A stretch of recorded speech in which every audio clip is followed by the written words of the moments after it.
akatukomboa. Leo Wakristo waumini wote tumekusanyika pamoja kama familia kuambia Mungu asante kwa kutukomboa, na ametupa changamoto kuwa kutokana na upendo wake kwetu ametutumia mwanawe ili akatukomboa. Na mimi na wewe pia tumepewa mfano ulio bora kuwa Mungu wetu ni Mungu wa utaratibu na ana utaratibu wake wa kipekee. Tunajifunza mengi kutoka kwake, kuwa hata sisi katika maisha yetu ya kawaida tukiwa na mpangilio mzuri, bila shaka tutapata matunda mazuri, tutapata ufanisi, na anatupea mfano huo ili tujifunze kutoka kwake. Sisi kama Wakenya, sisi kama Wakristo tunaishi katika nchi nzuri.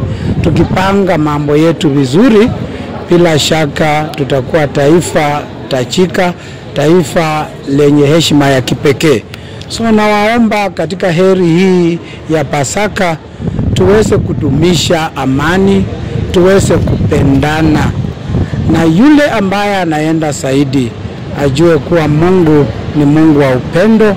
Mungu ni Mungu anayetakia sisi ufanisi katika viwango mbalimbali vya maisha, na tuweze kuwa na hiyo huruma kwa wenzetu, tuweze kuwa na huruma katika huduma yetu, tuhudumie watu kwa upendo, tukijua kama Yesu aliokoa ulimwengu wote, hata mimi katika udogo wangu na ukubwa wangu ninaokoa kisasi ambacho Mungu amenijalia kuwa pamoja nacho.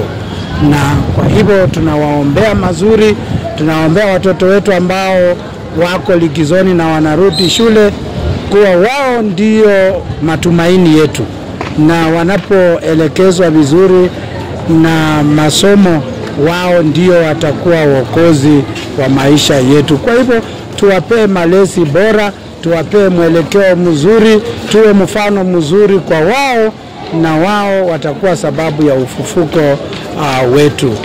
Mungu awabariki, abariki Kenya yetu, abariki nchi yetu.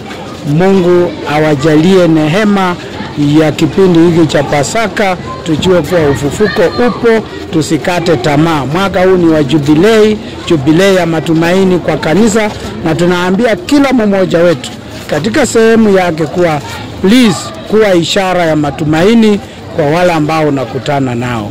Asanteni, God bless you, Mungu atubariki, muwe na heri njema ya Pasaka.